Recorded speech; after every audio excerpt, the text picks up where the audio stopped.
भोजपुरी में हमने के बता दें कि शराब बंद बा कि ना बा, कि कहीं दिख जाला, और अगर जहरीली शराब दिया तो कहाँ से जहरीली शराब आवती है। बल्कि मैं अपने ग्रुप में जितने लड़के थे उसमें सबसे कमजोर अंग्रेजी मेरी ही थी, क्योंकि एक सवाल उन्होंने पूछा आपका यहाँ का खाना कैसा लगा, तो हमने सर खाना तो बहुत अच्छा लगा, कुकिंग बहुत अच्छा क्या है।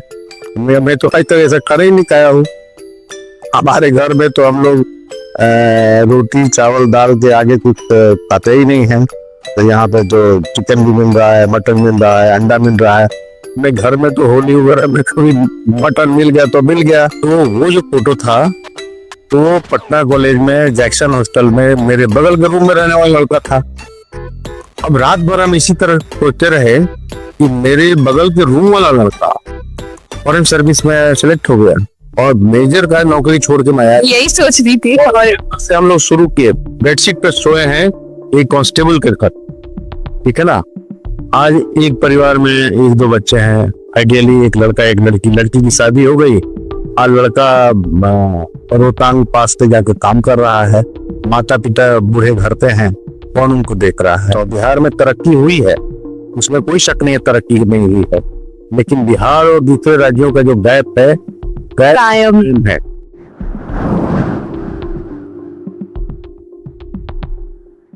नमस्कार, आप देख रहे हैं आरपीवाई न्यूज और मैं हूं आपके साथ प्रिया यादव। आज हमारे साथ मौजूद हैं हमारे सारण जिले के जयप्रकाश सिंह सर, जो कि एडीजीपी हैं हिमाचल पुलिस में। सर, आपका स्वागत है आरपीवाई न्यूज। बहुत धन्यवाद आपको, बहुत बहुत धन्यवाद। सर, जब बिहार का चैनल हो और बिहार से कोई पत्रकार आपसे बात करे तो बहुत गर्व महसूस होता है, क्योंकि जब हम बिहार के लोगों को दूसरे स्टेट्स में देखते हैं और स्पेशली पुलिसिंग या लॉ इन्फोर्समेंट में, तो बहुत गर्व महसूस होता है। सर, कैसे ये बिहार से बाहर आना लगता है? अब देखिए, हमको तो बिहार का कोई आदमी मिलता है तो ऐसे ही सहज हमको लगता है, अपनापन लगता है। और खासकर मीडिया से कोई मिलता है तो और अपनापन लगता है, इस वजह से कि लगता है कि अगर कुछ हमारे से बात होगी तो हमारी बातों को बिहार तक पहुंचाया जाएगा और अन्य लोग भी उसको देखेंगे सुनेंगे। तो मीडिया का जो आकलन देखा जाए तो गैप, जो बैरियर रह जाएगा, हिमाचल में रह के भी बिहार में सारा मैसेज जाएगा। सर, जैसे मैं आपके बारे में देख रही थी, आपने पहले डिफेंस में भी सर्विस, जैसे अब आर्मी में भी की हुई है। सो 12 और 13 साल के बाद देन 25 साल आईपीएस में आप यूपीएससी सीएससी के थ्रू आईपीएस बने, एंड देन आपने 27-28 साल इस सर्विस में दिया। तो अभी आपकी एज अराउंड 57-58 होगी, और टोटल सर्विस 37-38 साल। सर, इतना ज्यादा मतलब कैलिबर तो है, टैलेंट है, और 4-4 जॉब भी, मतलब 4-4 सर्विसेज में आप रहे, जहाँ पे आज इतनी अनएम्प्लॉयमेंट इवन आज के डेट में, तो पहले तो और भी थी, उस जमाने में आपने 4-4 जॉब्स कैसे, मतलब कहाँ से? देखिए, मैं तो सारण के गांव से रहने वाला हूँ, किसान परिवार से। मेरे पिताजी किसान थे, मेरे ग्रैंडफादर भी किसान थे, और उसी परिवेश में हम लोग हम पले। और मैं तो पिताजी के साथ खेतों में भी जाता था। तो मेरे ग्रैंडफादर ये बताते थे कि मेहनत हाथ आदमी के हाथ में, हमेशा मेहनती बनो। और जो सामान्य परिवार का आदमी होता है, कुछ भी जीवन में हासिल करे वो मेहनत के बिना संभव नहीं है। इसलिए शुरू से ही हमको उन्होंने मेहनती बनाया और मेहनत करते गए और इस मुकाम तक पहुंचे हैं। और मेरा मानना है कि जिंदगी हर मोड़ पर एक नई जंग है, और कई लोग ये सोचते हैं कि मेहनत करके एक नौकरी पा जाए उसके बाद जीवन बड़ा सरल हो जाएगा। तो ये तो आराम पसंदगी वाली सोच है। नौकरी मिलने के बाद भी, नौकरी में भी अच्छा करने के लिए आपको मेहनत करना पड़ेगा। तो संघर्ष की प्रकृति बदलती है, संघर्ष नहीं पीछा छोड़ता। जब तक जीवन है तब तक संघर्ष है। एक्चुअली जीवन अपने आप में एक चुनौती है और कदम कदम पर आपको उस चुनौती से मुकाबला करना पड़ता है। तो मैं आर्मी में गया, मैं जब ग्रेजुएशन में था पटना विश्वविद्यालय में, तो उस समय मेरी उम्र 19 साल की थी। परिवार की कुछ परिस्थितियां ऐसी थी कि मुझे लग रहा था कि मेरे पिताजी की आर्थिक स्थिति नहीं है कि 2-3 साल मुझे पैसा दें और मैं सिविल सर्विस की तैयारी करूं। और मैं परिवार में सबसे बड़ा था, मेरे पीछे 2 भाई 2 बहन, उनका पढ़ाई लिखाई शादी हुआ सब अपना था, तो मुझे था कि जल्दी कोई ना कोई हम नौकरी हासिल करें। और इसी में हमने 19 साल में बीए सेकंड ईयर में था, उसी समय मैं सीडीएस का फॉर्म भरा, क्योंकि उस समय उसी के लिए एलिजिबल था मैं। आप सीडीएस के थ्रू गए? ओ, माइन डिफेंस सर्विस एग्जामिनेशन का हम फॉर्म भरे और फाइनल ईयर का एग्जाम हो रहा था ग्रेजुएशन का, उसके थोड़े दिन बाद इसका एग्जाम था, तो भरे और दोनों में पास हो गए। फिर एसएसबी के लिए इलाहाबाद गए। हमको तो ज्यादा उम्मीद नहीं थी कि मैं इलाहाबाद पहले अटेम्प्ट में सेलेक्ट हो जाऊंगा, फर्स्ट में ही पूरा। बिल्कुल। तो हम ज्यादा प्रिपेयर्ड नहीं थे, और क्योंकि जो लोग जाते हैं सेलेक्ट होते हैं पहले से बहुत प्रैक्टिस किए होते हैं, ट्रेनिंग किए होते हैं, तो हमको ऐसा कुछ खास नहीं किए थे, तो हमको ज्यादा उम्मीद नहीं थी। लेकिन वहां पे गए और हम जो थे जैसे थे अपने को ईमानदारी पूर्वक प्रेजेंट किया, तो पता नहीं उनको क्या लगा। और बल्कि मैं अपने ग्रुप में जितने लड़के थे उसमें सबसे कमजोर अंग्रेजी मेरी ही थी। और हमसे पूछा, उन्होंने कई चीजें पूछा, बड़ी हम ईमानदारी से उत्तर दिए। जैसे उदाहरण के लिए दूं कि एक सवाल उन्होंने पूछा, आपका यहाँ का खाना कैसा लगा? तो हमने सर खाना तो बहुत अच्छा लगा। कुकिंग बहुत अच्छा क्या है? मैं तो आज तक ऐसा खाना ही नहीं खाया हूँ। हमारे घर में तो हम लोग रोटी चावल दाल के आगे कुछ खाते ही नहीं है। तो यहाँ पे जो चिकन भी मिल रहा है, मटन मिल रहा है, अंडा मिल रहा है।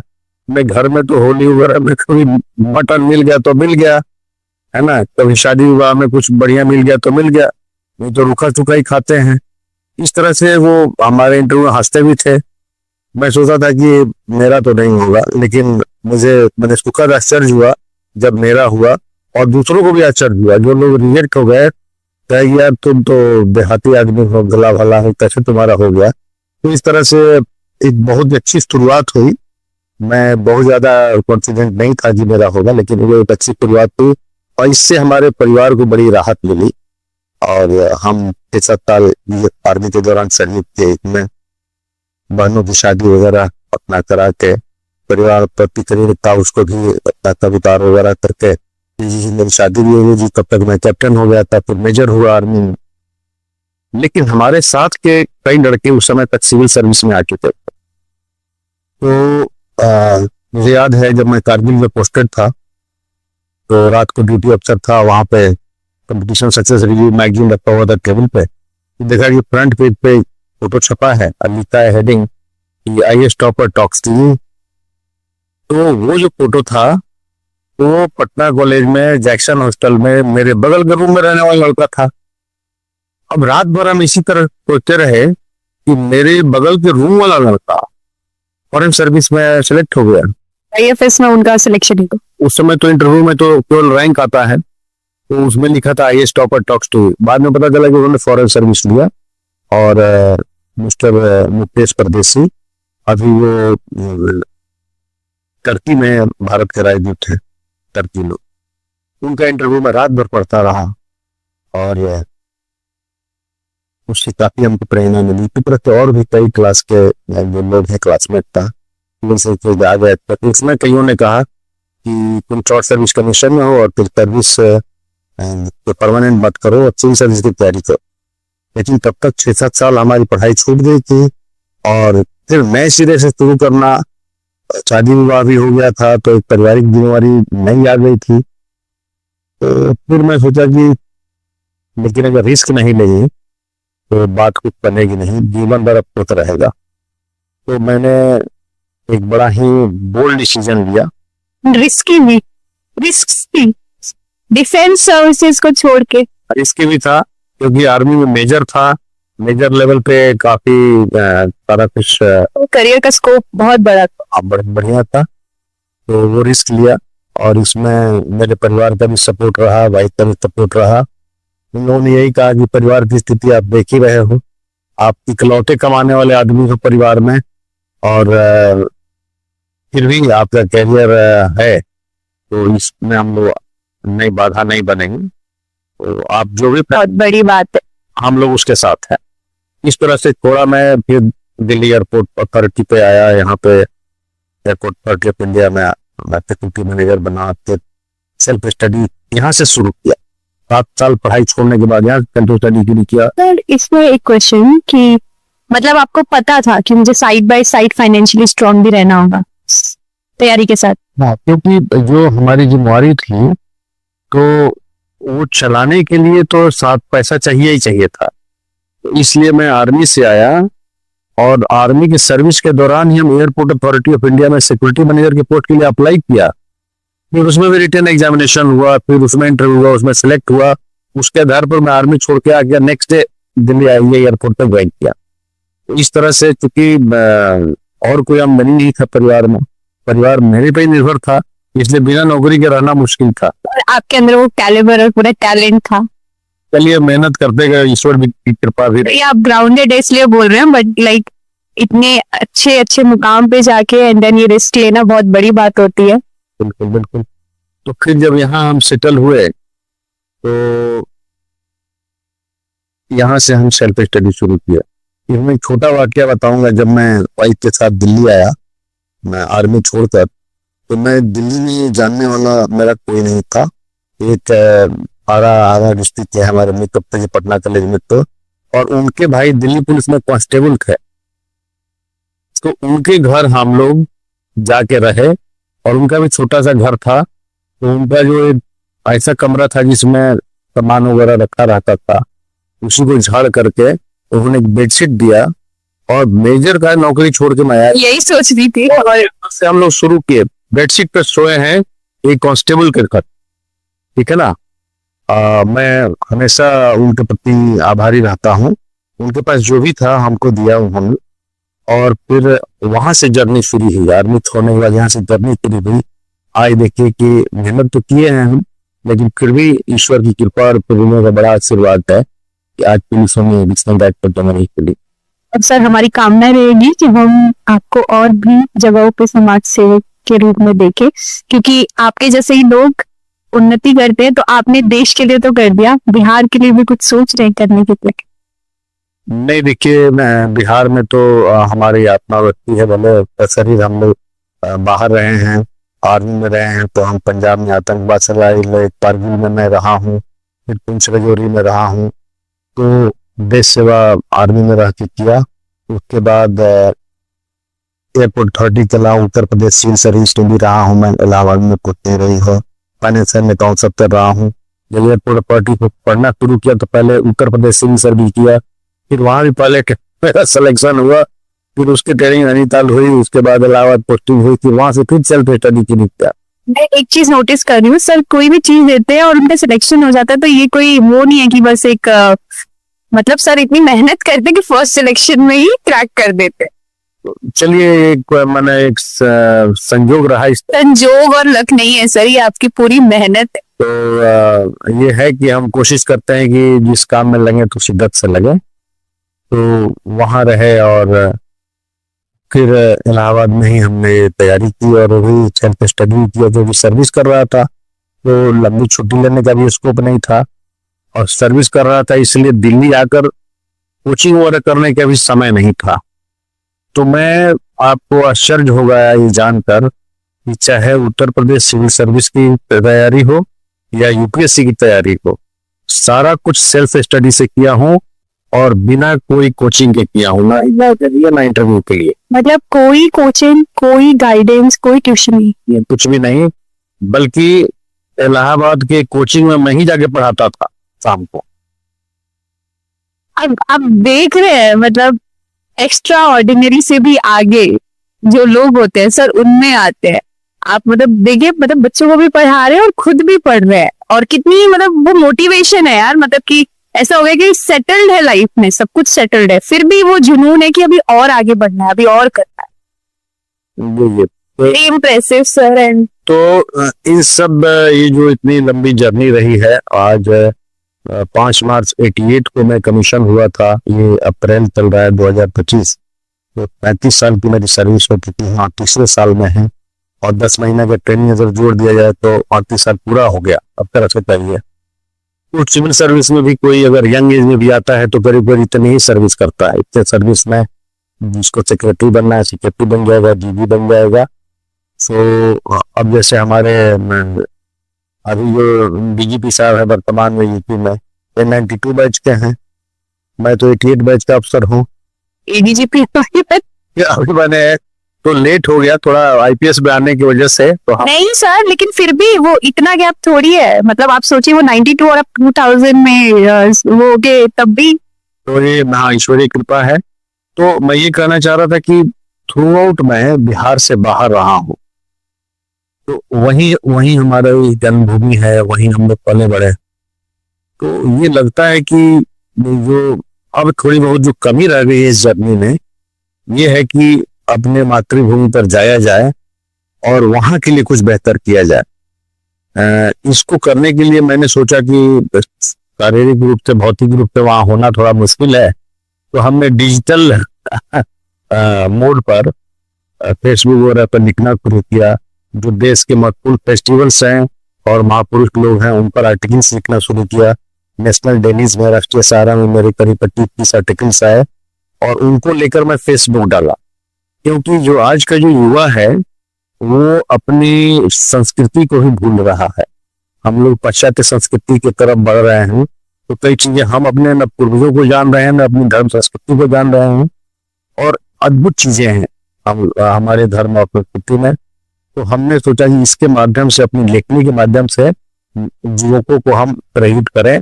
और दूसरा कि जो युवा है कोई नशे की तरफ जा रहा है, कोई 10 तरह के एडिक्शन की तरफ जा रहा है, तो उसको भी मैं एड्रेस करता हूँ।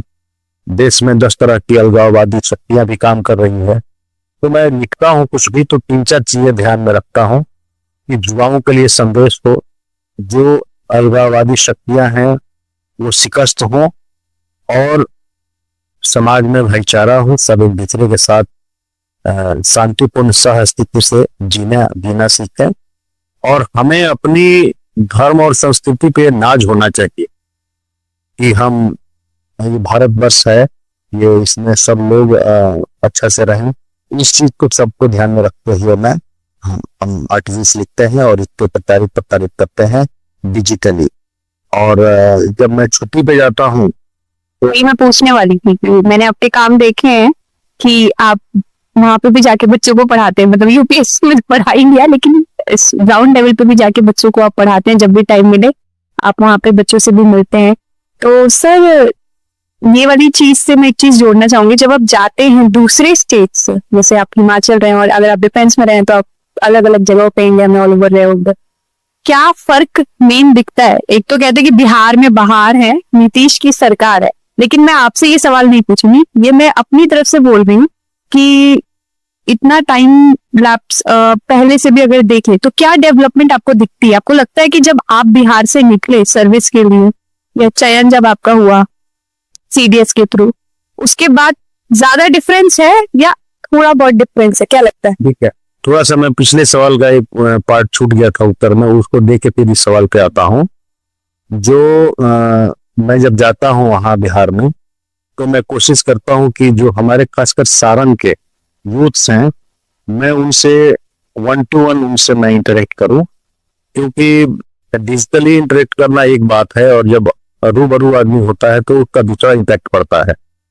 तो मैंने जितने छपरा में कोचिंग इंस्टीट्यूशंस हैं वहां पे जाके फ्री काउंसलिंग करता हूँ बच्चों को। जो ITIs हैं मैं वहां जाता हूँ और कॉलेजेस में जाता हूँ मैं। और ये छपरा तक सीमित नहीं है, सारण तक सीमित नहीं है।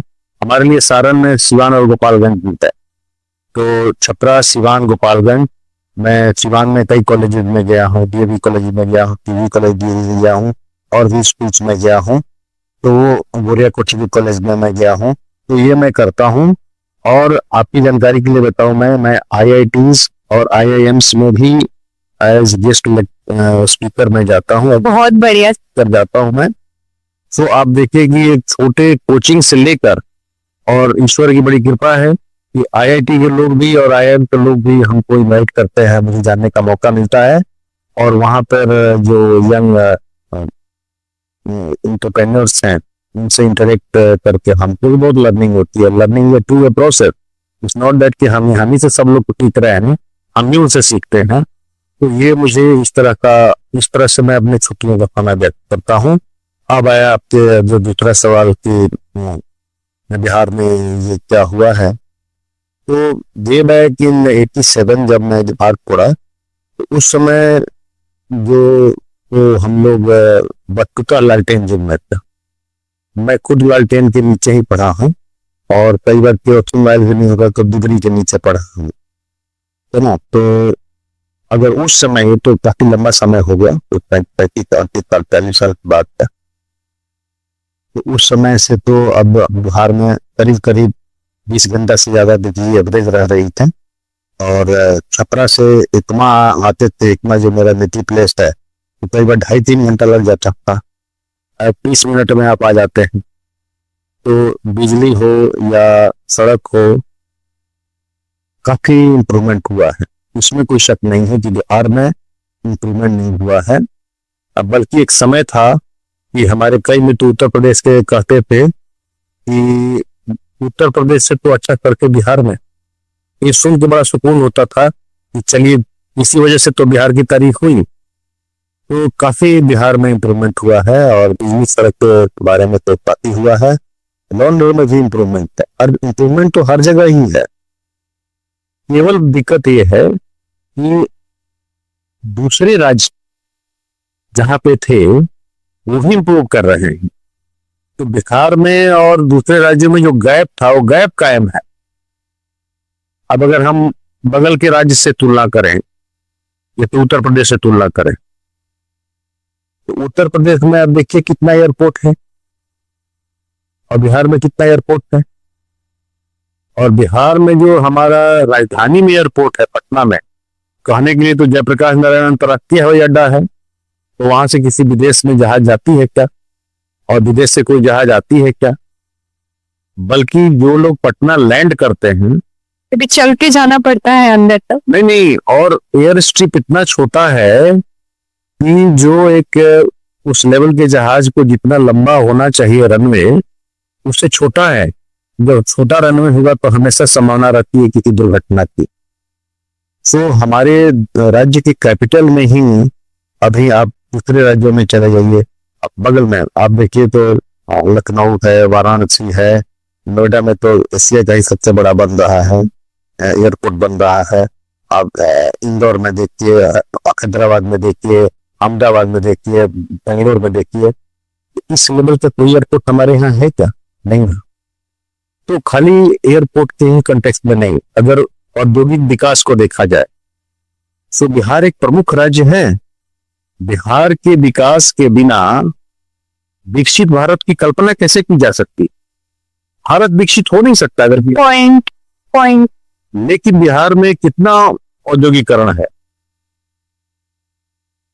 3.39%। देश का में जितने उद्योग हैं उसके केवल 3.39% उद्योग बिहार में। अब इस लेवल के उद्योगीकरण से कैसे भारत विकसित होगा? ना बिहार विकसित होगा ना भारत विकसित होगा। और औद्योगिकरण नहीं होने की वजह से हमारे यहाँ से जो यूथ का पलायन हो रहा है, जो आज बिहार के लिए बहुत बड़ी समस्या बना हुआ है। और बड़ी ही मतलब वेदना से मैं इस बात को मैंने कहना चाह रहा हूं कि दुर्भाग्यपूर्ण रूप से आज देखिए तो Bihar labour capital of India बन चुका है। देश के किसी कोने में चले जाइए, अगर सड़क के किनारे कोई झुग्गी झोपड़ी बना कर रह रहा है, काम कर रहा है, इसके बाद फिर ये पूछिए कि कहाँ से हो, तो कोई जाएगा कि कपरा से है, कोई जाएगा दरभंगा से है, कोई जाएगा भागलपुर से है, बट है वो सब बिहारी।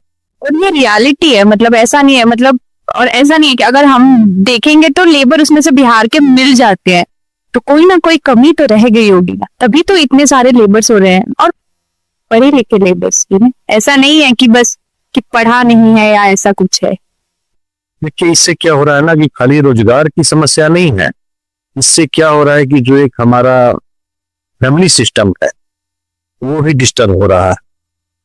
अब पहले तो एक घर में 8-9 बच्चे होते थे, जॉइंट फैमिली होता था, किसी के बच्चे बाहर भी हैं तो बड़े बुजुर्ग को देखने वाले लोग होते थे। आज एक परिवार में एक दो बच्चे हैं, आइडियली एक लड़का एक लड़की, लड़की की शादी हो गई, आज लड़का रोहतांग पास पे जाके काम कर रहा है, माता पिता बूढ़े घर पे हैं, कौन उनको देख रहा है? अगर पत्नी और बच्चों को छोड़ के गया है इसको कौन देख रहा है? वो 15-20 हजार नौकरी के लिए दर दर भटक रहा है, न माता पिता को देख पा रहा है, न परिवार को, अपनी वाइफ को, न बच्चों को देख पा रहा है। तो पूरा जो पारिवारिक सिस्टम है, पूरा जो सामाजिक सिस्टम है वो डिस्टर्ब हो गया है। और इसके लिए बहुत जरूरी है कि उद्योग लगाए जाए बिहार में, तो इससे बेरोजगारी ये दूर होगी और पलायन की ये समस्या हल होगा। ये बहुत जरूरी है। ये मैं नहीं मानता हूँ, बिहार में तरक्की हुई है, उसमें कोई शक नहीं है तरक्की नहीं हुई है, लेकिन बिहार और दूसरे राज्यों का जो गैप है कायम है। अगर स्वास्थ्य के क्षेत्र में देख लीजिए, 19 राज्यों में अगर स्वास्थ्य का आकलन किया गया तो बिहार 18वें नंबर पर। आपको अगर थोड़ा बहुत भी आपके पास आर्थिक संसाधन है, आपकी तबीयत खराब होती है, तो आप सोच ही नहीं सकते कि जाके सरकारी अस्पताल में हम इलाज कराएं, और अभी प्राइवेट में जाता है। और वहां अगर चले जाइए तो देख के हृदय विदारक दृश्य दिखते हैं कि 21वीं सदी में जब हम लोग देश का अमृत काल बना रहे हैं, 70 साल हो गया आजादी तक, बिहार भी अभी भी बिहार इस दुर्दशा से गुजर रहा है। एक समय अपने गौरवशाली इतिहास के लिए प्रसिद्ध बिहार, एक समय पाटलिपुत्र जो मगध साम्राज्य की राजधानी होता था और अफगानिस्तान से लेकर इंडोनेशिया तक राज्य था और कैपिटल होता था, इस बिहार की ऐसी दुर्दशा, कुछ न कुछ तो कारण है। इसलिए बाहर कहाँ, बाहर तो है ही नहीं। वैसे विकास का बाहर तो एक बात है, लेकिन साथ में एक शराबबंदी तो कहते हैं लोग कि बिहार में शराब बंद है। अगर देखें तो शायद कॉन्स्टिट्यूशन के हिसाब से फंडामेंटल ड्यूटीज के नाम पे शराबबंदी कर दी गई स्टेट की तरफ से, कि चलिए उन्होंने डीपीएसपी के थ्रू किया कुछ, लेकिन क्या ये शराब बंद है या फिर शराब की बाहर कहीं और से आती रहती है? देखिए ऐसा है कि मैं इसमें चाहूंगी कि आप भोजपुरी में हमने के बता दें कि शराब बंद बा कि ना बा, कि कहीं दिख जाला, और अगर जहरीली शराब पिया तो कहाँ से जहरीली शराब आवती है?